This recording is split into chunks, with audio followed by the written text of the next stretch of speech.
This video is about how to animate a character throwing a ball. And one of the things that you'll find that you're asked to do as an animator is to be able to animate people doing stuff, whether it's throwing a ball or jumping or leaping or running or doing any kind of action. You're often in the position of having to animate something which might simulate an athlete or someone doing the kind of action where we can study live action reference. Now in the games industry, nowadays there's an awful lot of motion capture being used to get this kind of thing right. But even if there is motion capture reference, it's still useful to be able to understand how to animate something like this and how to use live action and reference in order to get a good result. So with that in mind, let's figure out how we might animate a character throwing a ball. And the image that you're looking at here is of a baseball pitcher throwing a ball on in a baseball match, and that's the action that we're going to start with. So the question is, where do we begin? And obviously, the first place to start is to act it out yourself, just like you would do if you start any kind of piece of animation. You want to think about it in your head and act it out yourself, so you get a feeling for what the main key poses would be. You're always thinking, what are the main poses? If I can find the main poses in a shot, then I know I can animate it. So you always want to act it out yourself and possibly shoot live action reference of you doing it. Now in the case of somebody throwing a baseball, there's a certain amount of skill and practice that's involved with that. So you might want to go to the experts. And that involves going to YouTube. There is tons and tons of reference on YouTube of people throwing balls. It's amazing how much is out there nowadays.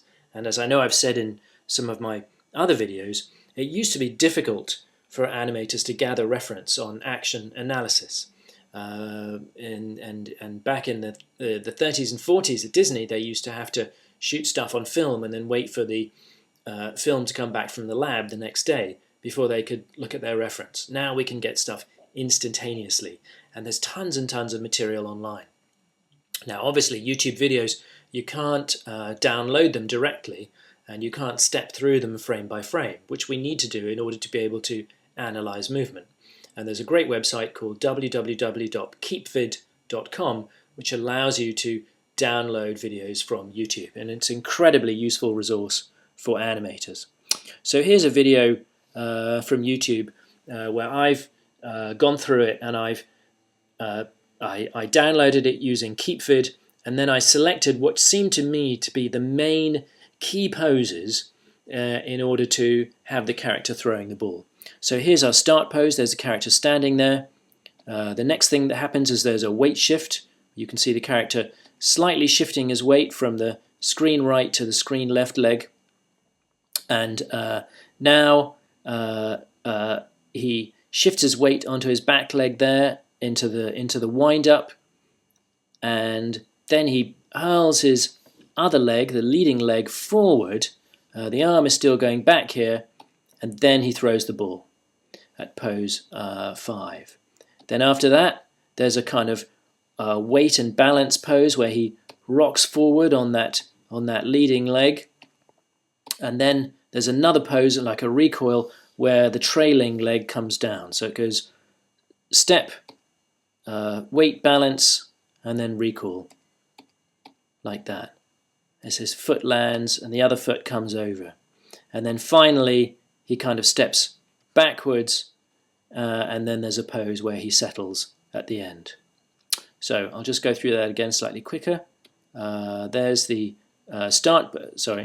going back to the first pose, weight shift, second pose, wind up at pose 3, lunge forward at pose 4, throw at pose 5, weight and balance at pose 6, recoil at pose 7, step backwards at pose 8, and finally settle and finish at pose 9. Now, that's quite a lot of information there, that's quite a lot to get going. What I did after I isolated my main poses was I did thumbnails, and I always recommend doing thumbnails because this is really where you get the thinking figured out. and also you start to time it out. First thing to do is find your poses, then think about the timing afterwards. So we start at frame 101. As I think I've said to you before, it's a good habit to get into to start at frame 101 rather than frame 1. And the reason for that is if you need to add a little time at the front of your shot, you can, so let's say you want to add 10 frames, it means you can start at frame 91. Whereas if you start at frame 1, then you've got to start at frame -10 if you want to add 10 frames to the start, which is a total pain in the neck.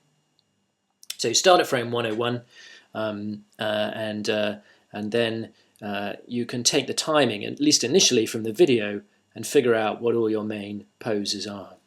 So here's the start pose, then there's the little weight shift there, the second pose, then the wind up, the lunge, as this leg comes forward, the lead leg, and then the body comes forward, throws the ball, then there's this balancing position, and now the body, this leg is going to come forward and recover.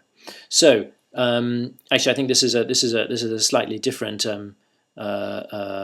character here that I've got drawn. So these are slightly different thumbnails to the ones that I've just showed you. But there are many different ways of throwing a ball, and every piece of reference that you look at is going to be slightly different from the other. So it's up to you to pick the one that suits you the best.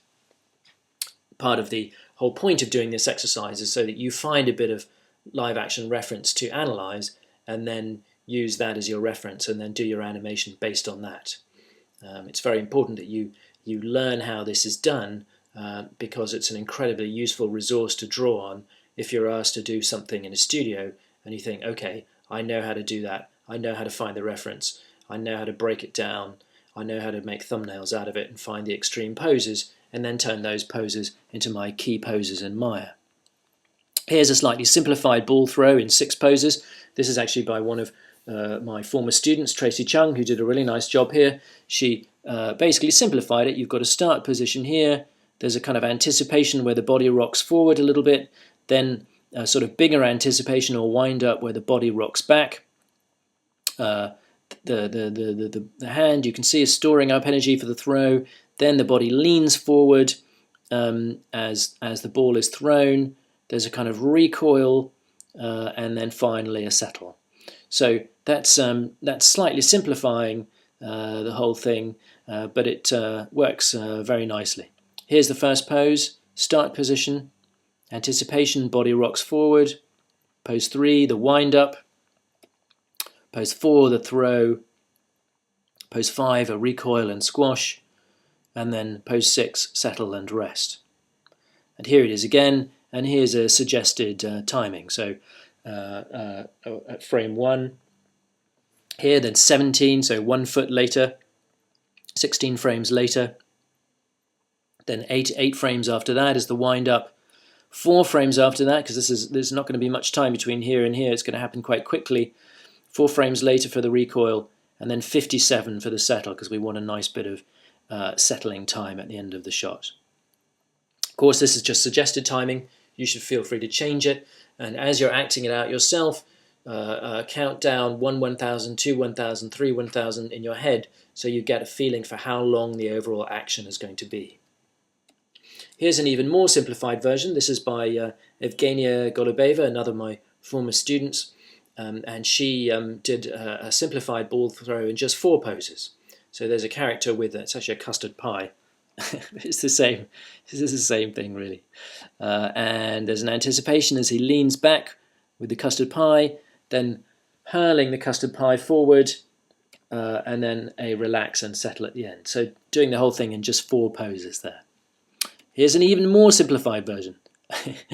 This is from the Animator Survival Kit, and we've got a start position here, a wind up, and then a throw without a recovery. You'd probably need to add some kind of a recovery there. Start position, wind up or anticipation, throw. So there's the whole thing done in 3 poses. So what you need to do is find some live action reference that you like, or if you know how to throw a ball yourself, and most of us can do that on some level, go ahead and shoot some video reference. It's a really good habit to get into.